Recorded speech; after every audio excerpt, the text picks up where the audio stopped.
Nothing can go wrong.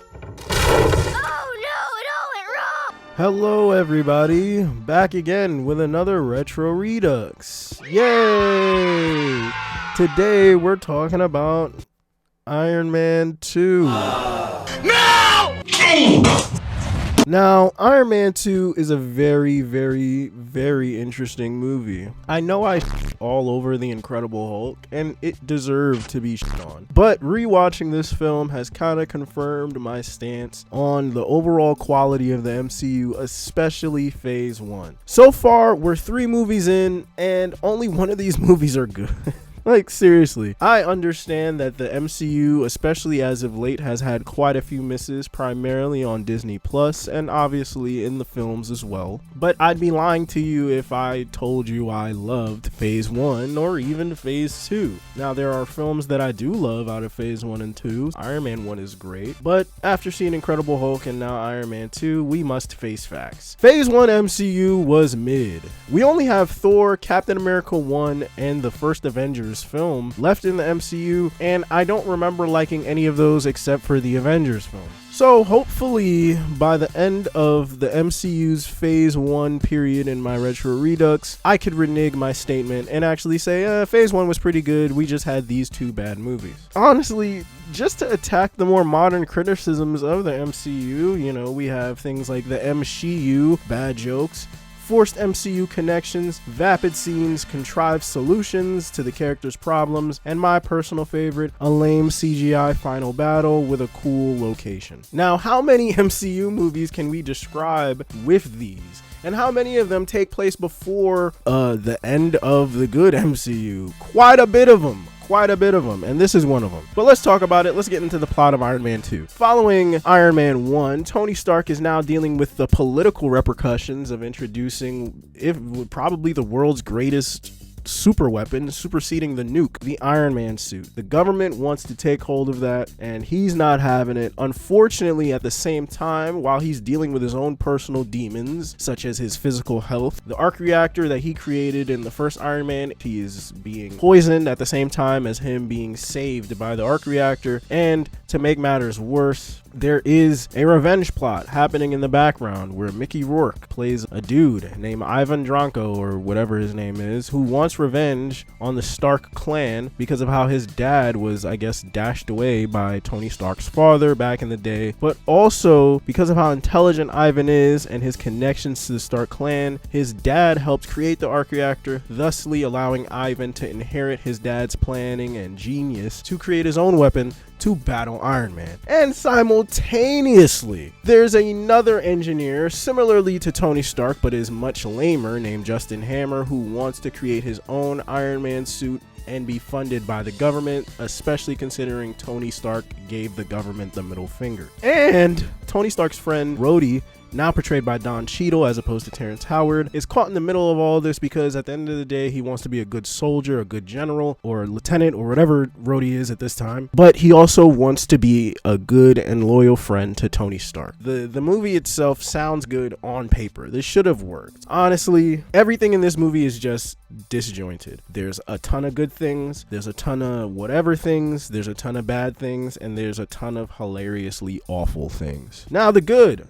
Majority of the actors in this film do a great job. Obviously, the leads, Robert Downey Jr., Don Cheadle, Gwyneth Paltrow, Scarlett Johansson, Sam Rockwell, who plays Justin Hammer. Even though I'm not a huge fan of how the villain is written, great performance he delivers. Everyone who you know in this movie, except for a couple people, are really good. As well as some other, Easter eggs, cameos, and characters all over the place, except for one. There's also the Mark V suit-up scene, which is probably my favorite suit-up scene in the entire Iron Man trilogy. I'm not done with the MCU, obviously, we're only up to movie 3, but it may be my favorite suit-up scene in the entire MCU, but, like I said, we still got some time. And the bad. Now, the bad in this movie is the story. For example, we just have a random globetrot to Italy for some reason that takes place. The special effects in this film are just really amateurish, as well as the sound design. It just feels incredibly soundstagey at times. It's just that this film does a better job than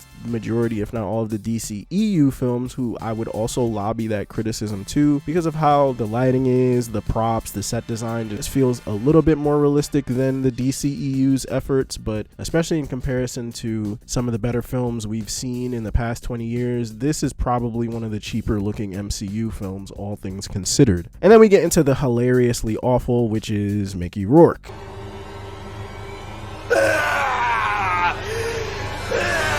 Which I will discuss a little bit later, because there's a ton of things I wanted to say about that. Robert Downey Jr. is great. I think, as always, his performance elevates this mediocre and confusing script. There's clearly something that they wanted to do with this character in this sequel. I remember seeing early script rumors and things like that on IMDb. The early summary for this film was going to be dealing with Tony Stark's alcoholism, the dangers surrounding his abusive lifestyle, alongside having a completely dangerous super weapon just completely at his disposal. I thought could have been a very interesting film, especially when you think about the tone surrounding Iron Man and even Incredible Hulk, which introduced these characters as heroes but still have a little bit of a moral gray attitude towards certain things and situations. Here, I feel as though Tony's character development is just completely pacified because Marvel wanted to keep this character clean and make him the face of the franchise. But in my opinion, I think the added motif of alcoholism or even a sex addiction could have added to Tony's recklessness and overall reaction to him facing his own mortality. They make clear allusions to that being within the script, but maybe edited out or removed before we could get to filming. But we could have had something there with this character to make him way more interesting and make the movie way more interesting, but instead it feels like a inconsistent, no stakes, fun romp, I guess. But there isn't much else to the story, special effects, or the sound design that make me enjoy the film outside of the performances from the actors. Then we get to Don Cheadle. I do like the little joke that they made when they introduced the new actor that's portraying Rhodey. I thought that was pretty funny. Didn't expect to see you here. Look, it's me. I'm here. Deal with it. Let's move on.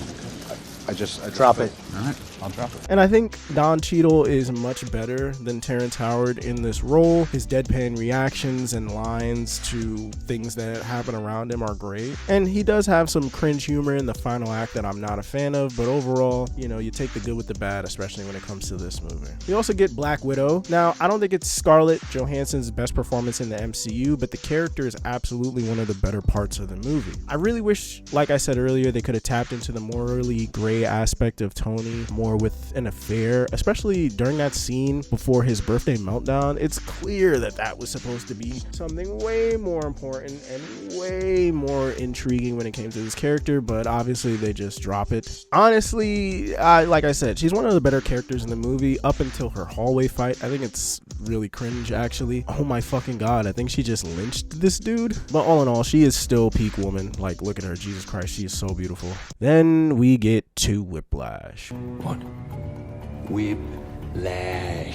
Whiplash might be the corniest concept of a villain put on film we've ever seen. This character could have worked, but it doesn't in this movie. Mickey Rourke as a Russian scientist assassin is the MCU's first dip into this guy isn't a real person archetype. Now, this doesn't always have to be a bad thing, but it definitely displays a side of the MCU that is way more campy and makes the tone as well as the realism in this entire universe a little bit more inconsistent considering how cartoonish these characters are. An example of this would include Sidewinder from Brave New World, and M'Baku from the Black Panther movies, and Red Guardian. Now, I didn't see Thunderbolt, so please no spoilers, I'm just talking about what we've seen from him. These guys are cartoonish characters that are really good at what they do and speak in one-liners 90% of the time, except all of the characters that I listed before have much better chemistry with their co-stars and are way more entertaining and much better actors than Mickey Rourke in this film.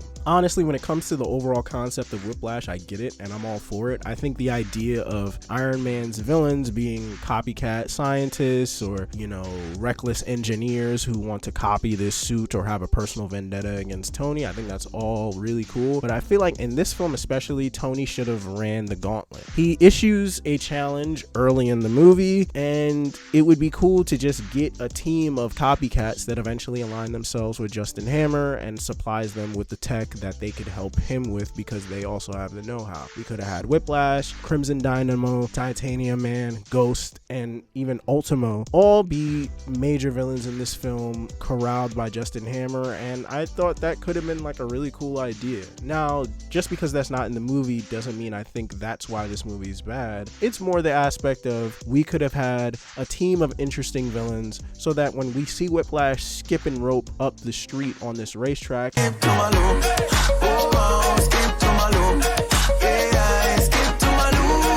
it doesn't come off as corny because he could just be designated as the corny villain, not the main physical antagonistic force in the movie.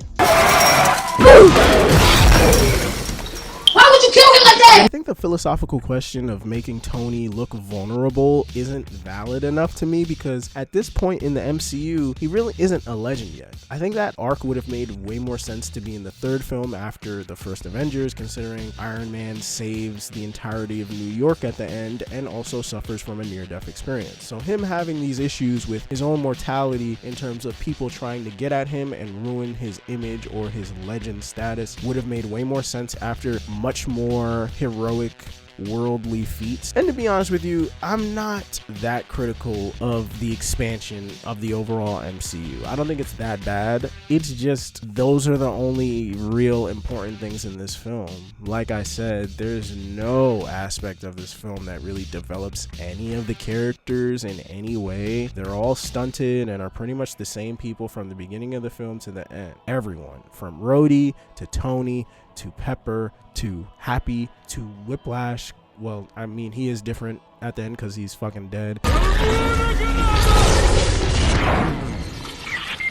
To even Justin Hammer, no one in this film has a change of heart. No one gets more dastardly. No one gets more dangerous. It's just, we're right back to it. In fact, outside of just the characters that they introduce, this film is what I would consider MCU filler. Now, of course, there are things that do affect the rest of the MCU, absolutely. But all in all, the characters don't change enough, in my opinion, to justify this as like a must-watch entry in the MCU. And to be honest with you, I think the early teasings of Hydra's corruption was supremely welcomed, especially because I love Gary Shandling. But what do you guys think of Iron Man 2? Am I being way too critical of this film, or do you think it's actually one of the better MCU films? With this film, much like Incredible Hulk, it just feels like a ton of missed opportunities and a pacified version of a much better movie. But that's pretty much it. Thank y'all so much for watching. Like, share, comment, subscribe. Let me know what your thoughts are, not only on the video in my opinion, but just this movie in general. And I will see y'all in the next video. Bye bye.